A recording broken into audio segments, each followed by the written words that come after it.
اعوذ باللہ من الشیطان الرجیم بسم اللہ الرحمن الرحیم درود شریف پڑھ لیجیے اللہم صلی علی محمد وعلی آل محمد کما صلیت علی ابراہیم وعلی آل ابراہیم انک حمید مجید اللہم بارک علی محمد وعلی آل محمد کما بارکت علی ابراہیم وعلی آل ابراہیم انک حمید مجید۔ سیرت النبی صلی اللہ علیہ وسلم کا ذکر چل رہا ہے یہاں پہ، یعنی حضور صلی اللہ علیہ وسلم کی زندگی کے بارے میں۔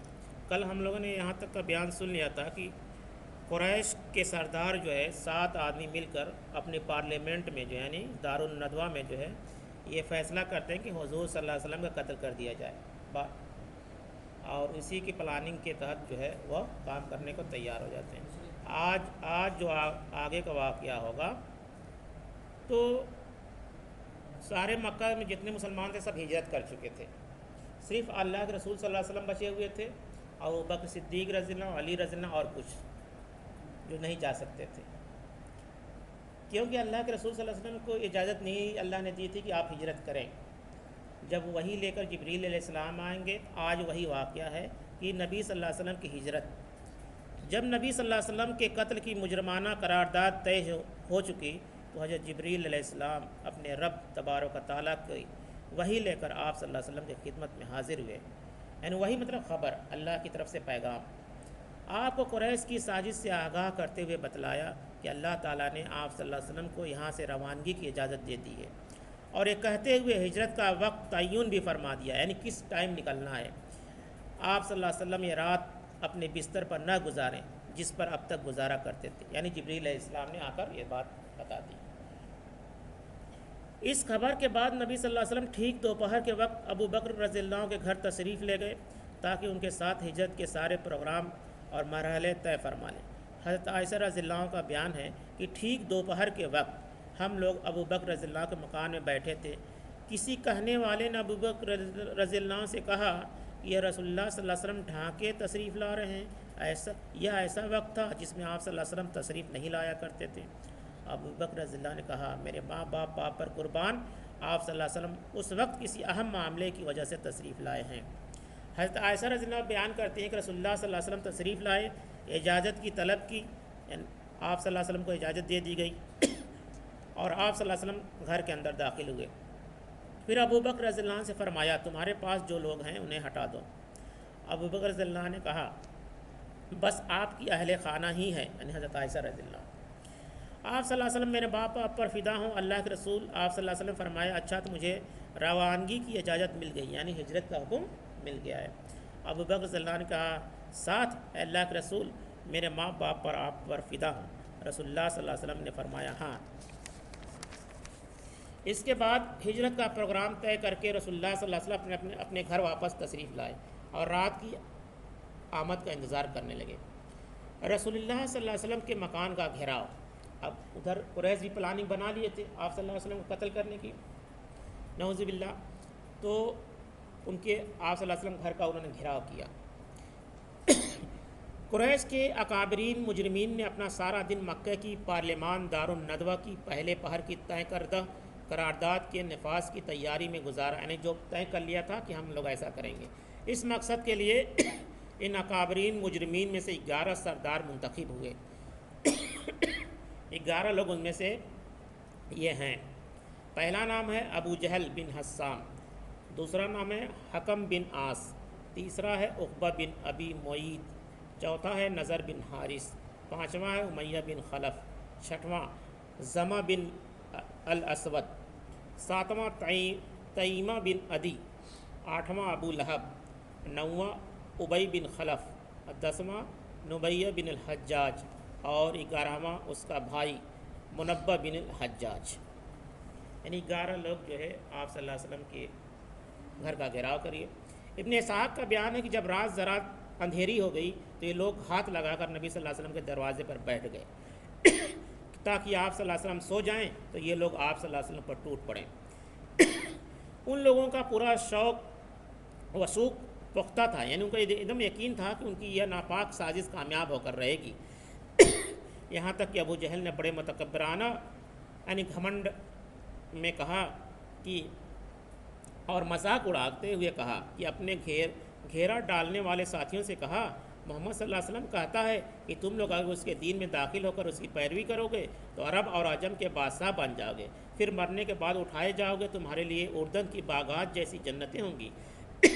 اگر تم نے ایسا نہ کیا تو ان کی طرف سے تمہارے اندر ذبح کے واقعات پیش آئیں گے، پھر تو تم مرنے کے بعد اٹھائے جاؤ گے اور تمہارے لیے آگ ہوگی جس میں جلا جاؤ گے۔ یہ اللہ کے رسول نے دعوت کے ٹائم بتایا تھا، یہ سب کہا کہ آپس میں مذاق اڑا رہے ہیں۔ بہرحال اس سازش کے نفاذ کے لیے آدھی رات کے بعد کا وقت مقرر تھا، اس لیے یہ لوگ جاگ کر رات گزار رہے تھے اور وقت مقررہ کے انتظار تھے، لیکن اللہ اپنے کام پر غالب ہے، اسی کے ہاتھ میں آسمانوں اور زمین کی بادشاہیت ہے۔ وہ جو چاہتا ہے کرتا ہے، جسے بچانا چاہے اس کا کوئی بال بیکا نہیں کر سکتا اور جسے پکڑنا چاہے کوئی اس کو بچا نہیں سکتا۔ چنانچہ اللہ تعالیٰ نے اس موقع پر وہ کام کیا جس کی ذیل کی آیت کریمہ میں رسول اللہ صلی اللہ علیہ وسلم کو مخاطب کرتے ہوئے فرمایا، وَإِذَا يَمْكُرُ بِكَ الَّذِينَ كَفَرُوا لِيَثْبِتُوكَ أَوْ يَقْتُلُوكَ أَوْ يَخْرِجُوكَ وَيَمْكُرُونَ وَيَمْكُرُ اللَّهُ وَاللَّهُ خَيْرُ الْمَاكِرِينَ۔ یہ سورہ انفال کی آیت نمبر 30 ہے، جس کا ترجمہ یہ ہے کہ وہ موقع یاد کرو جب کفار تمہارے خلاف سازش کر رہے تھے تاکہ تمہیں قید کر دیں یا قتل کر دیں یا نکال باہر کریں۔ وہ لوگ داؤ چل رہے تھے اور اللہ بھی داؤ چل رہا تھا، اور اللہ سب سے بہتر داؤ چلنے والا ہے۔ رسول اللہ صلی اللہ علیہ وسلم اپنا گھر چھوڑتے ہیں۔ بہرحال قریش اپنے پلان کے نفاذ کی انتہائی تیاری کے باوجود فاش ناکامی سے دوچار ہوئے۔ چنانچہ اس نازک ترین لمحے میں رسول اللہ صلی اللہ علیہ وسلم نے حضرت علی رضی اللہ عنہ سے فرمایا، تم میرے بستر پر لیٹ جاؤ اور میری یہ سبز ہزرمی چادر اوڑھ کر سو رہو، تمہیں ان کے ہاتھوں کوئی گزند نہیں پہنچے گا۔ رسول اللہ صلی اللہ علیہ وسلم یہی چادر اوڑھ کر سویا کرتے تھے۔ اس کے بعد رسول اللہ صلی اللہ علیہ وسلم باہر تشریف لے آئے، مشرکین کی صفیں چیریں اور ایک مٹھی سنگریزوں والی مٹی لے کر ان کے سر پر ڈال لی، لیکن اللہ نے ان کی نگاہیں پکڑ لی اور آپ صلی اللہ علیہ وسلم کو دیکھ نہ سکے۔ اس وقت آپ صلی اللہ علیہ وسلم یہ آیت تلاوت فرما رہے تھے، وَجَعَلْنَا مِن بَيْنِ أَيْدِيهِمْ سَدًّا وَمِنْ خَلْفِهِمْ سَدًّا فَأَغْشَيْنَاهُمْ فَهُمْ لَا يَبْصِرُونَ۔ سورہ یاسین کی آیت نمبر 36، یہی پڑھ کر اللہ کے رسول صلی اللہ علیہ وسلم مٹی اٹھائے اور پھونک ماری اور پھینک دیے دشمنوں کی طرف جو گھیرا لگائے ہوئے تھے، سب اندھے ہو گئے، مطلب ان کو کچھ دکھائی نہیں دیا، اللہ نے ان کو پکڑ لیا۔ ہم نے ان کے آگے کی رکاوٹ کھڑی کر دی اور ان کے پیچھے رکاوٹ کھڑی کر دی، پس ہم نے انہیں ڈھانک لیا اور وہ دیکھ نہیں رہے۔ یہ آیت کا ترجمہ کا مطلب ہے۔ اس موقع پر کوئی بھی مشرک باقی نہ بچا جس کے سر پر آپ صلی اللہ علیہ وسلم نے مٹی نہ ڈالی ہو۔ اس کے بعد آپ ابو بکر رضی اللہ عنہ کے گھر تشریف لے گئے، پھر ان کے مکان کی ایک کھڑکی سے نکل کر دونوں حضرات نے رات ہی رات یمن کا رخ کیا اور چند میل پر واقع سور نامی پہاڑ کے ایک غار میں جا پہنچے۔ اللہ نے ایسے حفاظت فرمائی، گھیرے ہوئے انہیں کے بیچ سے آپ نکل گئے۔ ادھر مہاجرین وقت سفر کا انتظار کر رہے تھے، لیکن اس سے ذرا پہلے انہیں اپنی ناکامی اور نامرادی کا علم ہو گیا۔ ہوا یہ کہ ان کے پاس ایک غیر متعلق شخص آیا اور انہیں آپ صلی اللہ علیہ وسلم کے دروازے پر دیکھ کر پوچھا کہ آپ لوگ کس کا انتظار کر رہے ہیں؟ انہوں نے کہا محمد صلی اللہ علیہ وسلم کا۔ اس نے کہا آپ لوگ ناکام اور نامراد ہوئے، خدا کی قسم محمد صلی اللہ علیہ وسلم تو آپ لوگوں کے پاس سے گزرے اور آپ کی سروں پر مٹی ڈالتے ہوئے اپنے کام کو گئے۔ انہوں نے کہا بخدا ہم نے تو انہیں دیکھا ہی نہیں، اور اس کے بعد اپنے سروں سے مٹی جھاڑتے ہوئے اٹھ پڑے۔ لیکن پھر دروازے کی دراز سے جھانک کر دیکھا تو حضرت علی رضی اللہ عنہ نظر آئے، کہنے لگے خدا کی قسم یہ تو محمد صلی اللہ علیہ وسلم سوئے پڑے ہیں، ان کے اوپر ان کی چادر موجود ہے۔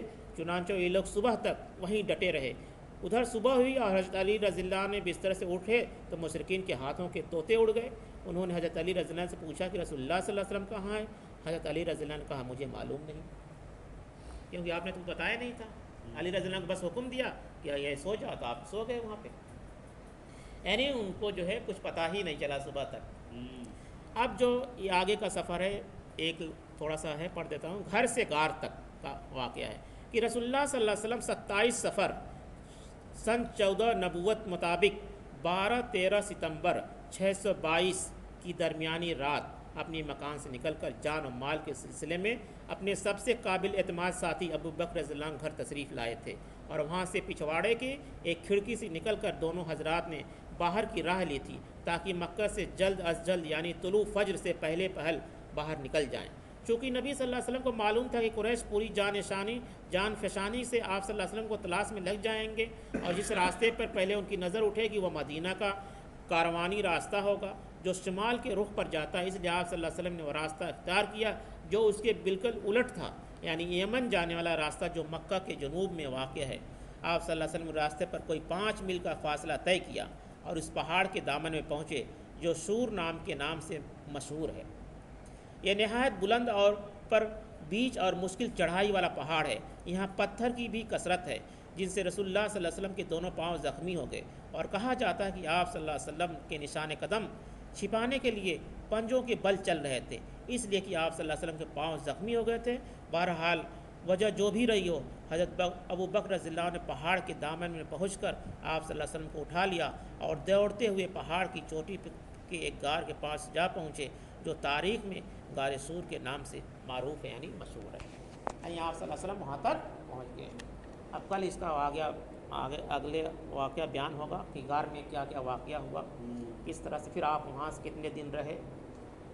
تو یہ سوچنے کی بات ہے، اللہ جس کو بچانا چاہے گا اسی کوئی بال بیکار نہیں کرنا۔ اس سیرت سے ہم کو نصیحت بھی حاصل کرنی ہے کہ اللہ جس کی مدد کرنا چاہے گا کوئی روک نہیں سکتا، اور جس کی نہیں کرنا چاہے کوئی کر بھی نہیں سکتا۔ جیسے آج ہم مسلمانوں کی حالت ہے، غور فکر کرنا چاہیے کہ ہم لوگ فڑفڑا رہے ہیں، ادھر ادھر جا رہے ہیں کہ فلاں سے مدد مل جائے، فلاں سے ملک سے مل جائے، مسلمانوں پر ظلم ہو رہا ہے مگر کہیں سے مدد مل نہیں، کیونکہ اللہ کی طرف سے مدد نہیں ہے۔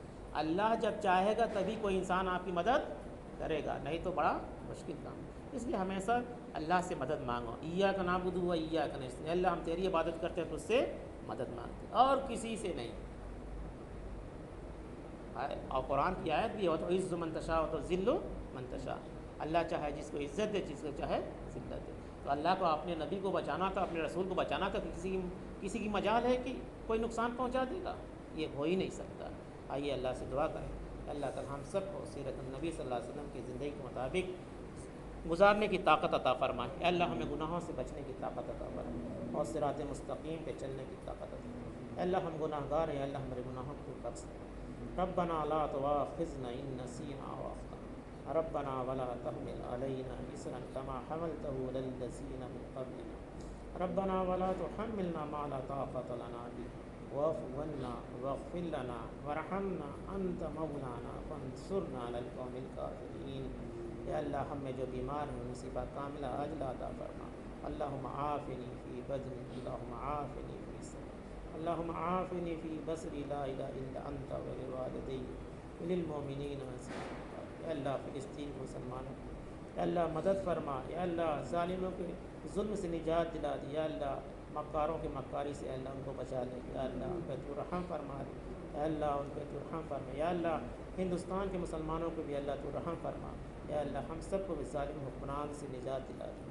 آمین آمین ثم آمین۔ سبحان اللہ و بحمدہ، سبحانک اللہم و بحمدک، نشہد ان لا الہ الا اللہ ونستغفرک ونتوب الیک۔ سبحان ربک رب العزۃ عما یصفون وسلام علی المرسلین والحمد للہ۔